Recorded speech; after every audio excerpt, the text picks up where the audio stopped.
Assalamu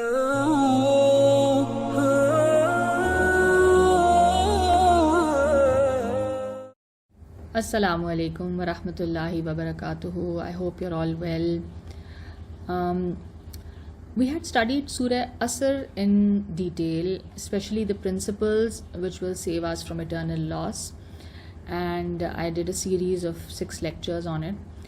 However, I had some afterthoughts and I felt the need to talk about the practical application of those principles, especially the Amal Salihah, the good deeds. Thus, this lecture, Reflections from Suratul Asr. A'udhu billahi minash shaitanir rajeem. Bismillahir rahmanir rahim. Rabbi zidni ilma. O my Lord, increase me in knowledge. Allahumma faqihni fid deen. O Allah, grant me the understanding of deen. Allahumma arina al-haqqa haqqan warzuqna ittiba'ah wa arina al-batila batilan warzuqna ijtinabah. O Allah, show us the truth as the truth and grant us the ability to follow it, and show us the falsehood as the falsehood and grant us the ability to avoid it. Ameen Ya Rabbal Alameen. The Holy Quran has narrated to us incidents from the lives of the prophets and certain other very noble individuals, the Salihin. How these prophets and noblemen performed their roles in different capacities in their own particular circumstances and are role models for us or ideals for us to aspire to. So in other words, Allah has shown to us how these great noblemen performed the Amal-e Salihah, the good deeds, in their particular spheres of life. Because they all had different circumstances, they were born in different time periods, and they were dealing with different nations. When we studied Amal-e Salih, the good deeds, in Suratul Asr, we had concluded that they have a very varied and huge scope of application.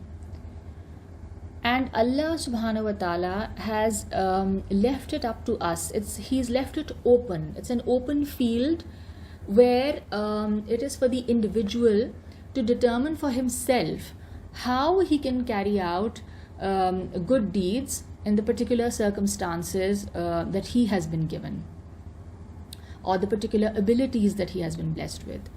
Now I will present to you some examples from the Holy Quran of the lives of some prophets and noblemen and how Allah has praised their actions in their particular roles. Firstly, let us take a look at the life of Prophet Yusuf alayhi salam. Extremely inspirational personality, and it's a very touching and beautiful story, very moving story. When he is sold as a slave, and then his life in the house of Egypt's minister, then his life in prison, and lastly, when he is appointed finance minister by the king. There is a lot to learn from his life overall. Like I said, it's a very inspirational story. Lessons in patience, positivity, etc., etc. But here, we will focus on the part of his life where he is appointed finance minister.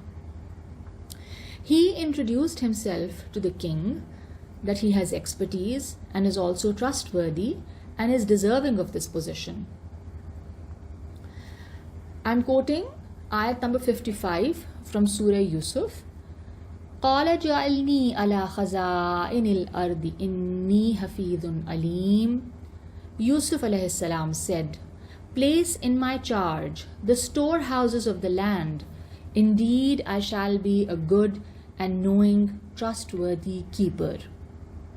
So here we see Hazrat Yusuf alayhi salam presenting himself to the king, and he's apprising the king, he's informing the king that he has the expertise and he has the ability to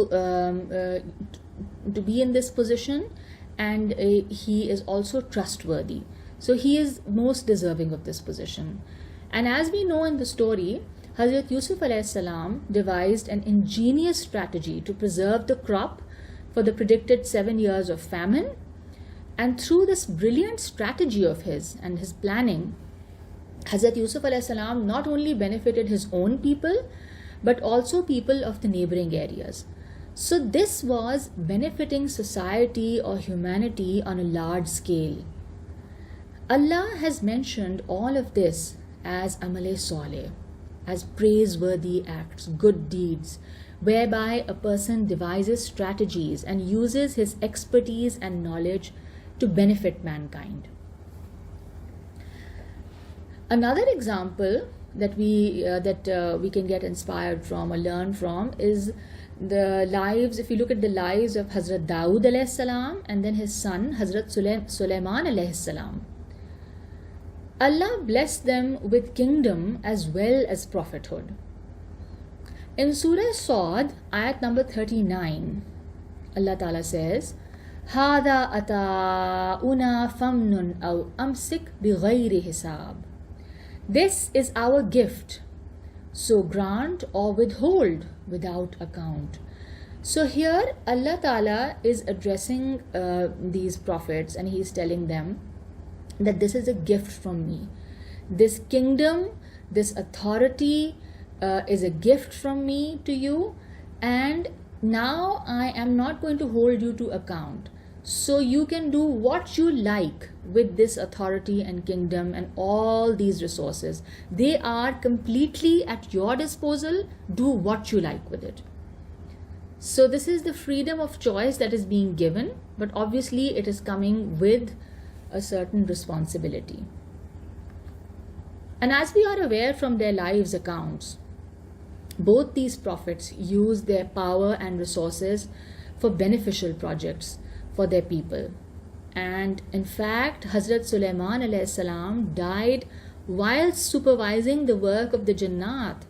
There were huge projects that were undertaken by Hazrat Sulaiman alayhi salam, and it was all done for the welfare of the people. Another personality, a very inspiring personality mentioned in the Quran, is of Zulqarnain, who is a king with mighty resources and wealth. There is not much else said about him except that he has mighty resources, huge resources and wealth at his disposal, and that he undertakes these campaigns. In Surah Kahf, ayat number 86, in fact 84, 85 and 86, these three ayat I'm going to quote, Allah Ta'ala talks about him. Inna makkanna lahu fil ardi wa atainahu min kulli shay'in sababa. Behold, we established him. Allah is talking about Zulqarnain, that we established him securely on earth and endowed him, gifted him with the knowledge of the right means to achieve anything that he might set out to achieve. فَأَتْبَعَ سَبَبًا. And so he chose the right means in whatever he did. حتى إذا بلغ مغرب الشمس وجدها تغرب في عين حمية ووجد عندها قوما قلنا يا ذا القرنين إما أن تؤذب وإما أن تتخذ فيهم حسنا. Until when he reached the setting of the sun, he found it as if setting in a spring of dark mud. And he found near it a people. Allah said, O Zulqarnain, either you punish them or else adopt among them a way of goodness. So here again we can see that he is being given the freedom of choice. Allah has blessed him with these huge resources and this kingdom and the wealth, and now Allah is telling him that either you mistreat those people or you treat them well. It is your choice. So this principle of freedom of choice is applied to every one of us in whatever capacity we are. We all have this freedom of choice, and we can choose either to benefit or we can choose either to cause corruption or to do evil with our abilities. So we can see clearly how Zulqarnain used this freedom of choice for welfare projects, huge welfare projects. He provided houses to so many homeless people and also built a fortified wall to protect a certain group from being persecuted and accepted nothing from those people in return. They offered to pay him tax, and he accepted nothing from those people in return. So all of this was done just to benefit those people, and it was all done for to please Allah Ta'ala. And in the end, we also notice that he doesn't accept any credit or praise for his work. He attributes it all to the power of God. He says it's all the bounty, the fazl of God. And if we look at Hazrat Musa alayhi salam and his life, his main mission besides prophethood was the emancipation of an extremely subjugated, enslaved nation of Bani Israel. Extremely exploited nation, very impoverished, exploited, and a tyrannical king ruling over them who had taken over all their basic human rights. So Hazrat Musa alayhi salam comes across as a brave leader facing the most powerful and tyrannical king in history. And his entire mission, besides of course preaching the word of God, preaching the Torah and the Shariat and everything else, was to emancipate and to liberate this enslaved nation and to bring them up to the level that they deserve to be at. There are several other prophets and noblemen mentioned in the Quran, and what we can understand from all these examples of selflessness, nobility, serving humanity, sacrifice, is that as long as the profession or the work adopted is not forbidden in the Shariat, as in the profession per se itself is not forbidden in the Shariat, for example, selling drugs, or acquiring wealth through theft or fraud or cheating, or any such immoral act which the Shariat has forbidden. As long as the profession is not forbidden, one can serve humanity and perform huge acts of charity and welfare, being in any licit legal profession, be it a lawyer, a doctor, a teacher, engineer, politician, businessman, etc., etc. The list is endless. There are always countless opportunities to be found to perform amal-e-salihah, the good deeds, in any sphere of life. To conclude, let us take a look at an ayat in Surah Ra'd, ayat number 17, where Allah is explaining through an example an extremely important principle which is observable and established in this world. Surah Ra'd, ayat number 17.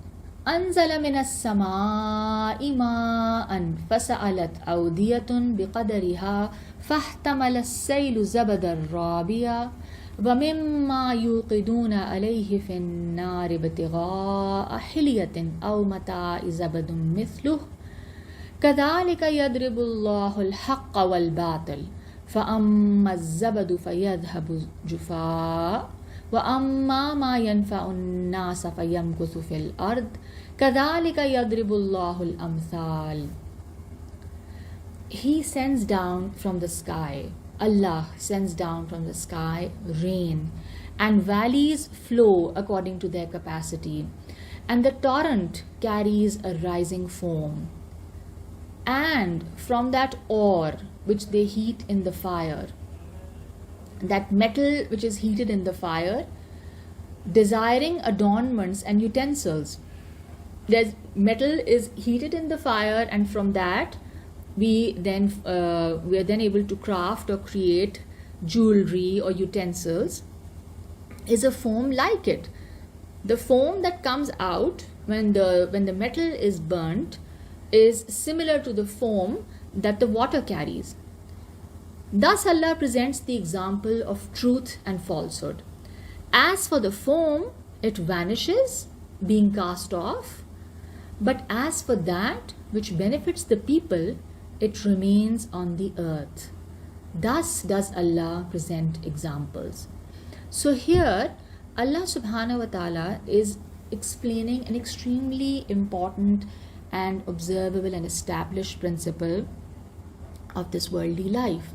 That is, the thing, anything, any act which is beneficial for humanity will sustain, will remain, and anything which is useless or not serving any purpose will eventually just fade away. So these were some of my reflections and, let's say, afterthoughts on Suratul Asr, which I strongly felt the need to share with all of you. Give me feedback on this, please. I would really appreciate it. ربنا تقبل منا إنك أنت السميع العليم وتب علينا إنك أنت التواب الرحيم سبحانك اللهم وبحمدك نشهد أن لا إله إلا أنت نستغفرك ونتوب إليك. السلام عليكم ورحمة الله وبركاته.